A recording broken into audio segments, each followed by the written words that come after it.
Hi guys, welcome to Kizuri Farm. On this episode, we'll be looking at the onion spray program.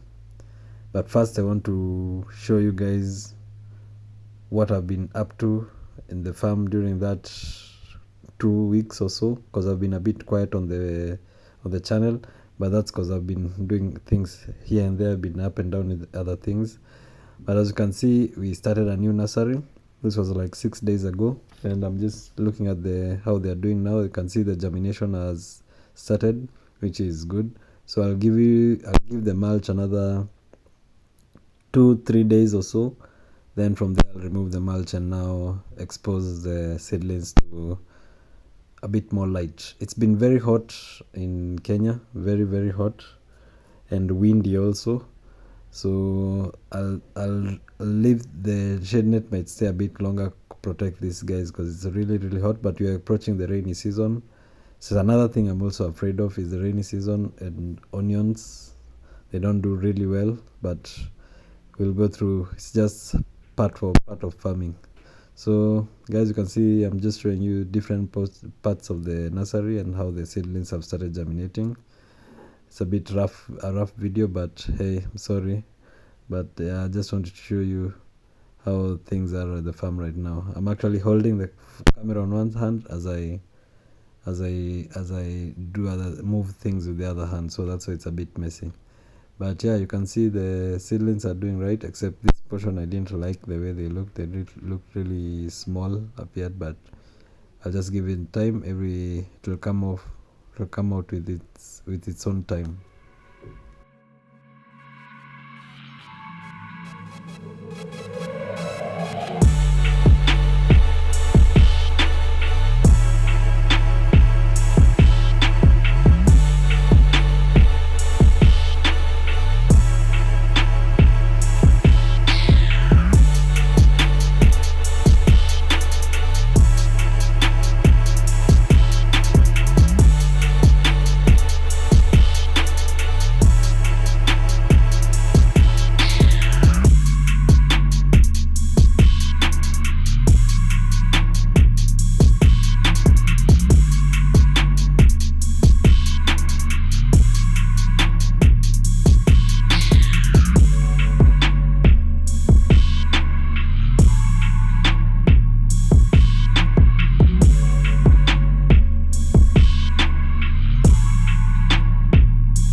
So guys, over here is where I'll be doing the transplant, the field where the seedlings and the nursery will be brought.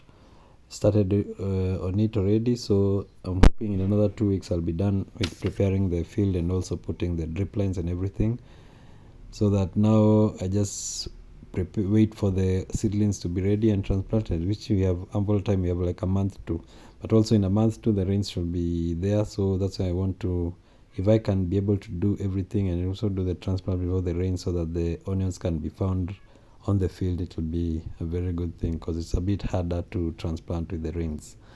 So let me go to what I really wanted to talk about in this video, which is the onion spray program. So according to Google, a spray program is a scheduled application of pesticides, herbicides, or fungicides to a crop during its growth cycle to control pests, diseases, and weeds. That results in higher crop yield and improved crop quality. And basically that's it. That's what a spray program is. But now it depends. It's a small farm like this. For us, we use the 20-liter hydraulic spray pump. But in the major, like the farms which use like the 10,000, 50,000 acres, those ones even use drones or aeroplanes to spray their crops. They all use the same thing, which is a spray program at the end of the day. So it is also important that when you're applying the spray program, you do it responsibly. Don't overuse it because it will impact the environment in a negative way. Just use what is written on the packaging of the product you're using, and it should be good for your crops and also for the environment at the end of the day. Importance of spray programs. So the first one that I can notice is the yield enhancements. This means you have more food production per unit of land through the introduction of a spray program to your crops. Sometimes you find, like for my instance, when I did the first time, I did not have a spray program. I was waiting for the crop to get infected or see signs of thrips or anything, then I apply the fungicides or herbicides or pesticides. But now when I started introducing a spray program, I realized that my first yield I got like less than 1,000 kgs. That's 1 ton. But after I introduced it, it even tripled to almost 3.5 tons, and currently I'm doing almost 4 tons for the small field that I have, which is an improvement on my side because I have introduced the spray program. Another thing that I noticed was the quality of my products. My onions improved their look, and also it was also staying longer in the shelf. When I was to store it, it will stay longer. So with the introduction of spray program, you'll also see the quality of your product improving, as it has less pests affecting it or these fungal infections. So you have a better product which is of very good quality. And of these two, it brings another important spray program advantage, which is the economic impact. Better product, better market. That means you can also sell locally or even international, which at the end of the day is a good thing for your pocket, and so it improves your economic outlook as a farmer if you introduce a spray program. If you don't introduce a spray program, your crops will tend to have infections and things like those, which will at the end of the day impact your finances, because you'll not be getting as much sales or as a good price as possible. The other thing, which is a very, very important thing with the spray program, is that it deals with disease prevention. As a farmer, you should not wait for a disease to affect your crop. You should try and prevent it. By a good program, you prevent fungal infections by spraying in advance, and even pests will not attack in advance. So you can set like a schedule where you say after every 2 weeks or after every 3 weeks I apply a certain herbicides or a certain pesticides or a certain fungicides. On my case, I only use normally fungicides and pesticides. I do not use herbicides. I prefer to do the weeding by hand because this is a small farm, it's not a major farm, so that's why I reduce on those. That also helped me financially because I don't have to spend on herbicides until I see it's really. But I honestly have never used herbicides. So for me, I end up saving on the herbicides side. I only concentrate on the pesticides and the fungicides. So considerations I take into when I'm doing the spray program is things like the integrated pest management or IPMs. So this is the use of biological or traditional ways to minimize the reliance on chemical use on your farm.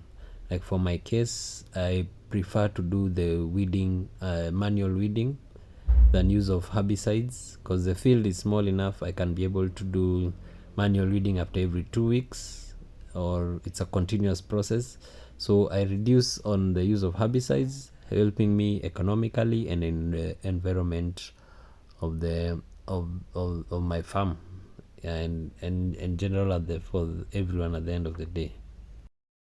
The other consideration in the spray program is the safety of the farmhand or the person applying the pesticides or herbicides.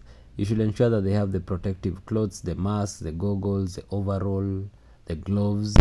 And for my after they use the chemicals, the fungicides and the pesticides or herbicides, I always encourage after the use of they drink a cup of milk, so that it just to cleanse the body. It's advisable you take a cup of milk after. Also, you ensure that the equipment you're using should be well cleaned. The hydraulic pump should be well cleaned, so that you make sure that you have washed off all the chemicals, because you normally use only one to do most of the spraying. So for me, if I do herbicides today, I clean it, then I cannot use a fungicide on that until 2 days or something after I've cleaned it and dried the machine and the hydraulic pump and also cleaned it again. So that's another consideration I looked at. And the final one is the correct pesticide or this chemical you're using selection. Use the correct dosage and mixtures, and use the correct pesticides or fungicides for the correct pest and disease. Try and identify them by the look, or even asking your agronomist to help you with the identifying the issue at hand. Then with that, you'll be able to select the correct chemicals to use on your crop. The other thing is always follow the labels instructions correctly, and with those considerations you should be able to apply your spray program adequately. So for Kizuri farm, that I was just talking generally about the spray program, but for Kizuri farm, we normally do only the fungicides and the pesticides on the spray program. And for us, I use Trinity Gold or Ridomil Gold, and it's very good for downy mildew or purple blotch, because those are the two fungal and bacterial infections that tend to affect onion crops. So I normally apply them per month. If I do a fungicide this month, I'll do it another in the beginning of the next month. So I am preventing any fungal infections from my field. I only work on a preventative method. I really avoid seeing an infection, then I start doing the spray program. So I prefer just preventative method. The other one I use is a nemicidin, which is it's a broad-based natural neem insecticide that detects insects and sterilizes the insects, and also prevents the growth of the insects in the farm and the field. So it's very good on thrips, aphids, leaf miners, caterpillars, and I've seen a very good improvement on it. First, it's like an organic pesticide, which also doesn't affect these other insects like the ladybirds, which play an important role in the farm. So for me, that's what I normally do. I spray once per month so that I don't overdo it on the farm, and also I have a schedule to follow, and that's how my spray program works on Kizuri farm. On the next video, I want to take you guys through the feeding program, which both work together. The feeding and the spray program should work together to help you at the end of the day as a farmer get quality and high yields in your farm, so that at the end of the day you're here to make money, you get what you really want. So thanks guys for watching. Thank you for subscribing, and continue watching these videos. Today was a long talk video. I've been talking through the video most of the time, but I hope the information that I'm giving you guys will help you guys improve on your farms. And if you have any question, please feel free to write on the comments, and I'll try and answer best way as I can. Thank you guys, and take care. See you in the next video. Peace.